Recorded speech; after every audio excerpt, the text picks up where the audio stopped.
In this video, I'll be showing you how to fix Samsung laptop not turning on with a black screen. It's a very simple method, so if you find this video helpful, be sure to drop a like and subscribe.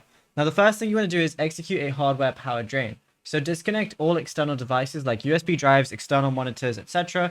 And for laptops, if you have one with removable batteries, slide the release tabs on the bottom casing and pop out the battery and hold the physical power button down for 30 seconds. If you have a modern laptop with a built-in battery or like a Galaxy Book Samsung laptop, ensure the charging cable is completely unplugged, then press and hold the power button and the volume down key, or just the power button if there are no volume keys, but do that for 20 to 30 seconds. This is going to cut off all internal standby juice to the RAM and motherboard chips.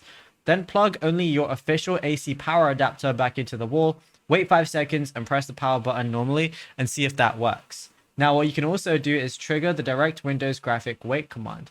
Now, if the Samsung laptop's power light is solid blue or green, that means the computer is fully awake, but the Windows Desktop Windows Manager has failed to initialize the display output panel.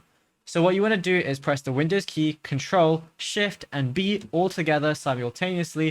And if the operating system is responsive underneath the black screen, the laptop is going to emit a sharp, short beep packet, and the display panel will instantly blink as well, and then you should be good to go.